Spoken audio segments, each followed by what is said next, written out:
دوسری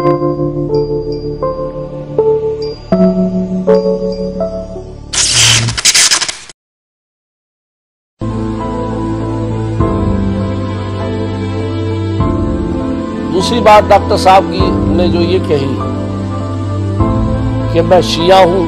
اور میں بدبودار شیعہ ہوں، اپنے آپ کو بدبودار شیعہ کہنا اور اس طرح کے الفاظ میڈیا کے سامنے استعمال کرنا، اس سے اہل سنت والجماعت والوں کو تکلیف ہوئی۔ مفتی صاحب نے فرمایا بدبودار شیعہ میں نے اس لیے کہا کہ ہمیں بدبودار شیعہ کہا گیا، نیشنل اسمبلی کے فلور پہ کہا گیا، وہاں میں نے کھڑا ہو کے میں نے کہا تھا 1995 میں کہ مجھے فخر ہے کہ میں بدبودار شیعہ،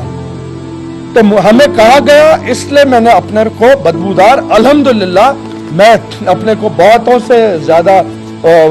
خوشبودار سمجھتا ہوں اور انشاءاللہ یہ وقت ثابت کرے گا۔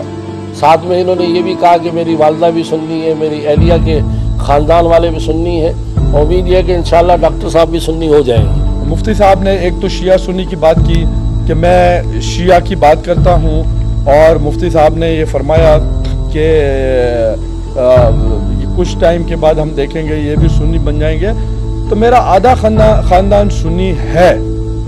لیکن میں شیعہ ہوں۔ میں شیعہ سیکٹ کے جو بنیادی باتیں ہیں ان پہ میں یقین کرتا ہوں۔ اب میں سیاست کی وجہ سے میں یہ ڈرامہ کروں سنی حضرات کو اپنے طرف مائل کرنے کے لیے، تو وہ بھی میں جھوٹ کے دھوکے کے زمرے میں سمجھتا ہوں، اس لیے یہ ایکٹنگ میں نے نہ پہلے کی ہے نہ میں اب کر سکتا ہوں۔ اندر بات ہوئی، مفتی صاحب نے یہ فرمایا کہ انشاءاللہ آپ رائے راست پہ آ جائیں گے، ٹھیک ہو جائیں گے، شیعہ ہو جائیں گے۔ میں نے کہا مقابلہ بڑا سخت ہوگا،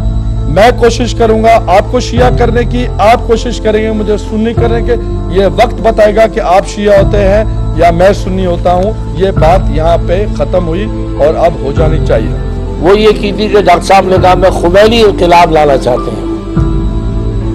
تو ظاہر بات ہے کہ خمینی انقلاب جو ہے اس پر ساری دنیا متفق نہیں ہے، اس میں بہت سے لوگوں کے کلام ہیں، بہت سے لوگوں کے اعتراضات ہیں۔ امام خمینی کے ریولوشن کی بات،